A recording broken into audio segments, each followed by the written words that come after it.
ಅಂತ ಒಂದು ಹೆಣ್ಣು ಮಗಳು ಜನನವಾಗುತ್ತೆ. ಹುಟ್ಟುತ್ತಾ ಇದ್ದಾಗಲೇನೆ ಆ ಮಗುಗೆ ಎರಡು ಕೈಯೂ ಇಲ್ಲ, ಎರಡು ಕೈಯೂ ಕಳ್ಕೊಂಡಿರುತ್ತೆ ಮಗು. ತಂದೆ ತಾಯಿ ಯಾವುದೇ ಅಸಡ್ಡೆ ಮಾಡದೆ ಬೇಸರ ಮಾಡ್ಕೊಳ್ಳದೆ ಆ ಮಗುನ ಬೆಳೆಸ್ತಾರೆ.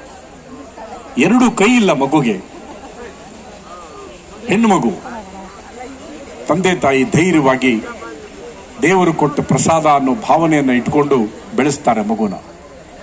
ಆ ಮಗು ಕಾಲಕ್ರಮೇಣ ಕಾಲಲ್ಲಿ ಬರೆಯೋದನ್ನ ಅಭ್ಯಾಸ ಮಾಡ್ಕೊಳ್ಳುತ್ತೆ. ನೋಡಿ, ಜಗತ್ತಲ್ಲಿ ಆಲ್ಟರ್ನೇಟಿವ್ ಇರುತ್ತೆ. ಆ ಮಗು ಕಾಲ್ನಲ್ಲಿ ಬರೆಯೋದನ್ನ ಅಭ್ಯಾಸ ಮಾಡ್ಕೊಳ್ಳುತ್ತೆ.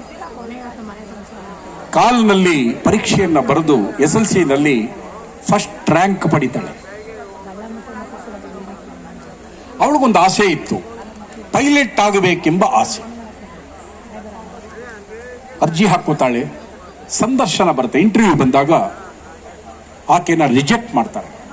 ಕಾರಣ, ಎರಡು ಕೈ ಇಲ್ಲ, ನೀನು ಹೇಗೆ ಪೈಲಟ್ ಕೆಲಸ ಮಾಡಕ್ ಸಾಧ್ಯ? ಆ ಮಗುಗೆ ಬಹಳ ನಿರಾಶೆ ಆಗುತ್ತೆ. ನನ್ನಲ್ಲಿ ಸಾಮರ್ಥ್ಯ ಇದೆ, ನೀವು ಅದನ್ನು ಗುರ್ತಿಡಬೇಕೇ ವಿರಹ ಕೈನ ನೀವು ದೃಷ್ಟಿ ಇಟ್ಕೊಂಡು ನನ್ನನ್ನ ರಿಜೆಕ್ಟ್ ಮಾಡೋದು ನ್ಯಾಯಸಮ್ಮತವಲ್ಲ ಅಂತ ಹೇಳಿ ಅಮೆರಿಕ ನ್ಯಾಯಾಲಯಕ್ಕೆ ಆಕೆ ಅರ್ಜಿಯನ್ನ ನಮೂದನೆ ಮಾಡ್ತಾಳೆ, ಮೊಕದ್ದಮೆಯನ್ನ ದಾಖಲಿಸ್ತಾಳೆ. ನ್ಯಾಯಾಲಯ ಎಲ್ಲವನ್ನ ವಾದ ವಿವಾದ ಪರಾಮರ್ಶೆಯನ್ನ ಮಾಡಿ ಕಡೆಗೊಂದು ತೀರ್ಪನ್ನ ಕೊಡುತ್ತೆ. She is eligible for the pilot job ಅಂತ ಹೇಳಿ ಒಂದು ತೀರ್ಪನ್ನ ಕೊಡುತ್ತೆ ಅಮೆರಿಕ. ಅವಳು ಅಭ್ಯಾಸ ಮಾಡಿ ಪೈಲಟ್ ಆಗ್ತಾಳ ಮಗು. ನೆನ್ಪಿಟ್ಕೊಳ್ಳಿ, she is the first women pilot in the world, Jessica. ಆ ಮಗುಗಿದ್ದಂತ ಆತ್ಮವಿಶ್ವಾಸ ಇದೆಯಲ್ಲ, ನೋಬಡಿ ಕ್ಯಾನ್ ಚಾಲೆಂಜ್. ಇವತ್ತು ನಮಗೆ ಕೈ ಇದೆ, ಕಾಲಿದೆ, ಎಲ್ಲ ಇದೆ. ಕೈನಲ್ಲಿ ಬರಿಬೇಕಾದ್ರೆ ನಮ್ಮ ಕೈ ಬರಹ ಚೆನ್ನಾಗಿಲ್ಲ, ಹಣೆ ಬರಹನೂ ಚೆನ್ನಾಗಿಲ್ಲ ಅಂತ ಹೇಳ್ತೀವಿ. ಆ ಮಗು ಧೃತಿಗೆಡ್ಲಿಲ್ಲ. ತಂದೆ ತಾಯಿಗೆ ಥ್ಯಾಂಕ್ಸ್ ಹೇಳಬೇಕು. ನೋಡಿ, ಎಲ್ಲಿ ನಮ್ಮಲ್ಲಾದ್ರೆ ಆ ಮಗುನ ಅಸಡ್ಡೆ ಮಾಡ್ಬಿಡ್ತಾರೆ. ಒಂದು ಹೆಣ್ಣು ಮಗಳ ಮೇಲೆ ಅತ್ಯಾಚಾರ ನಡೆಯುತ್ತೆ.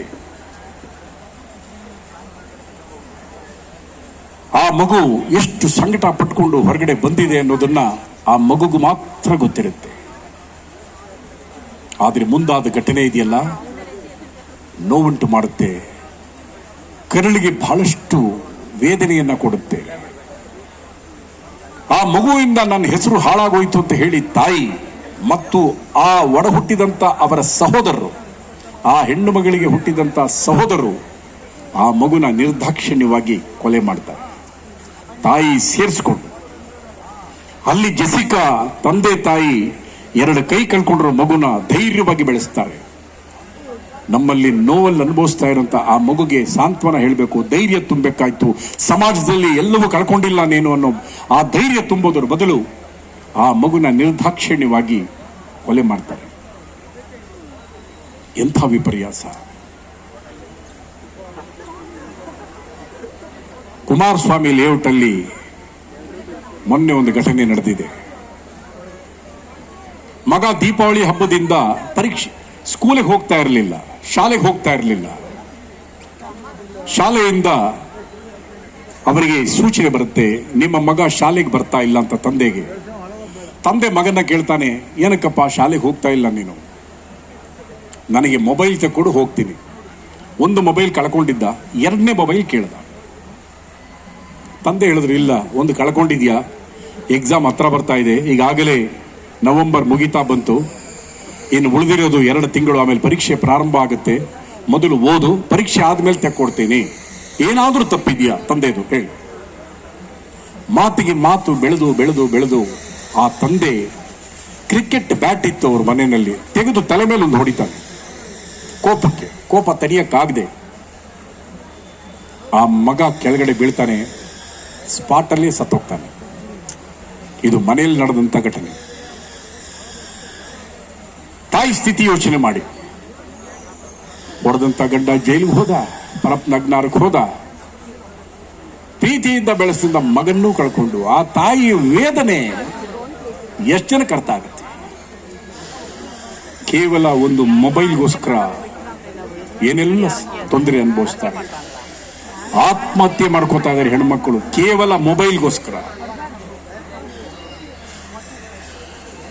ನಾವು ಚಿಕ್ಕ ಹುಡುಗರಾಗಿದ್ದಾಗ, ನೀವೆಲ್ಲ ಚಿಕ್ಕ ಹುಡುಗರಾಗಿದ್ದಾಗ ಮೊಬೈಲ್ ಇತ್ತ ನೋಡಿ. ಅದರಿಂದ ಎಷ್ಟು ಒಳ್ಳೇದು ಅಷ್ಟೇ ಕೆಟ್ಟದ್ದು ಕೂಡ. ಎಲ್ಲೂ ಸುಖವಾಗಿರಕ್ಕೆ ಸಾಧ್ಯನೇ ಇಲ್ಲ. ಎಷ್ಟು ಬೇಕು ಅಷ್ಟು ಬಳಸಿದ್ರೆ, ಅದಕ್ಕೆ ಹೇಳ್ತಾ ಇದ್ರು ಸಾಮಾನ್ಯವಾಗಿ ನಮ್ಮಗಳಲ್ಲೆಲ್ಲ ಏಕಾದಶಿ ಬಂದರೆ ಉಪವಾಸ ಮಾಡ್ತಾರೆ.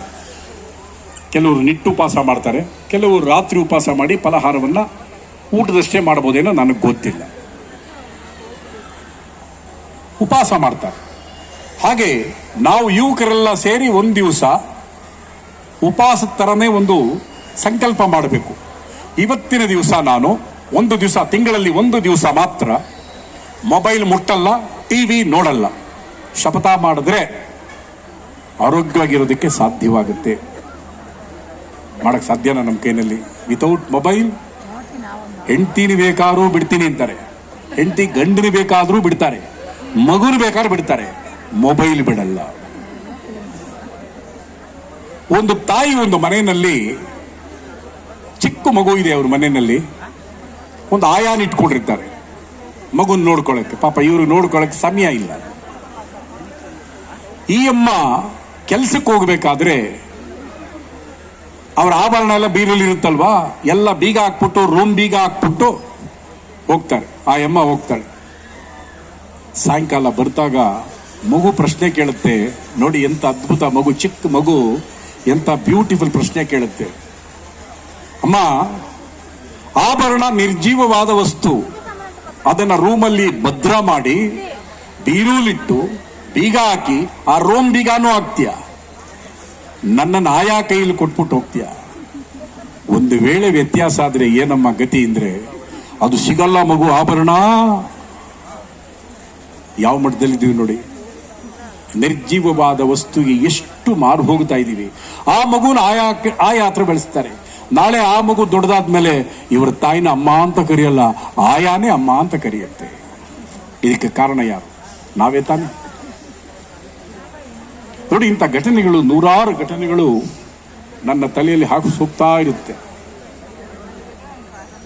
ಇಂತಹ ಸಂದರ್ಭ ಯಾಕೆ ಬಳಸ್ಕೊಂಡೆ ನಾನು ಅಂದ್ರೆ, ನಮ್ಮಲ್ಲಿಂತ ಲೋಪದೋಷಗಳೇನಾರು ಇದ್ದರೆ ರೆಕ್ಟಿಫೈ ನೋ ಇಟ್ ಸೆಲ್ಫ್.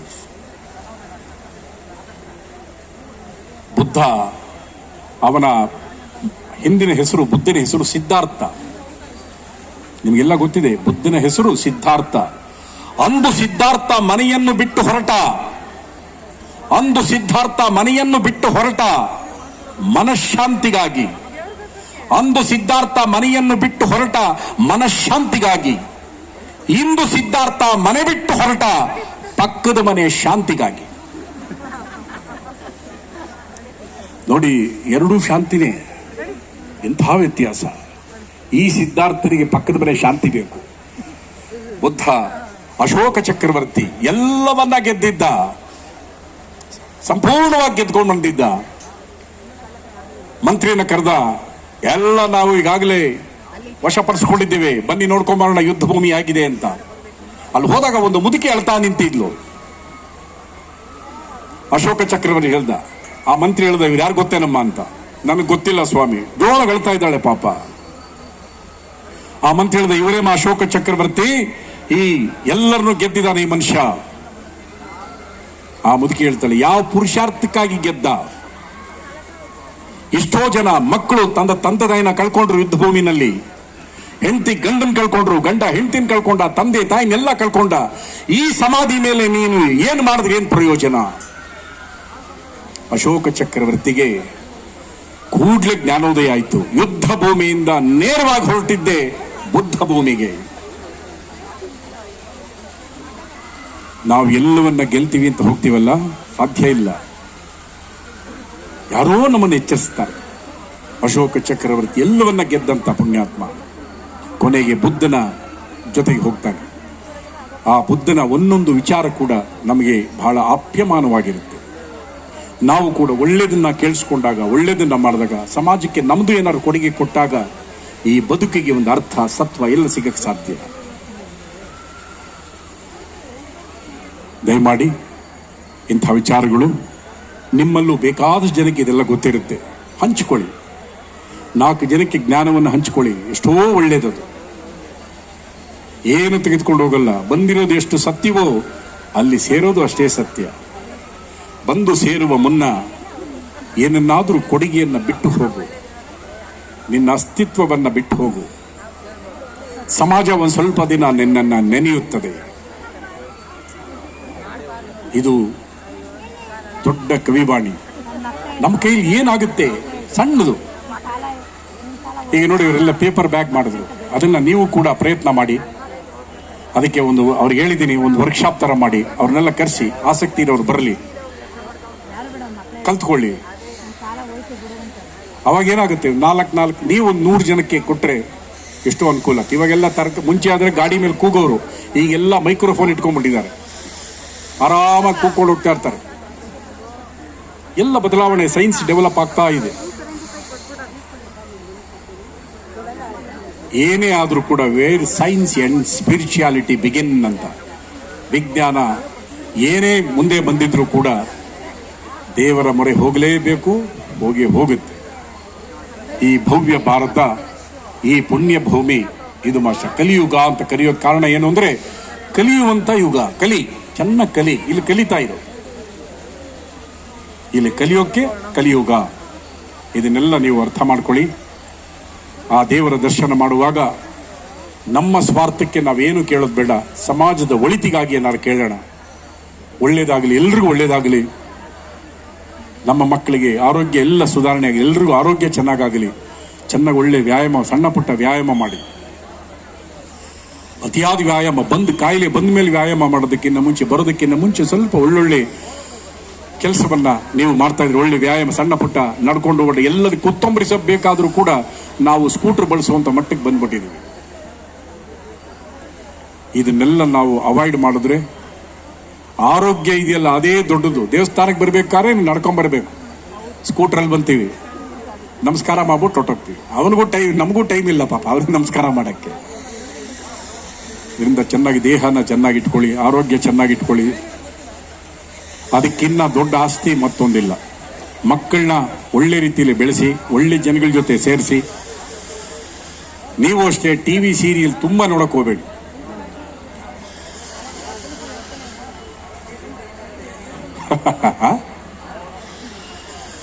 ಕೊಡ್ಲಿ ಪರವಾಗಿಲ್ಲ, ಕೊಡ್ತಾ ಇದ್ದಾರಲ್ಲ.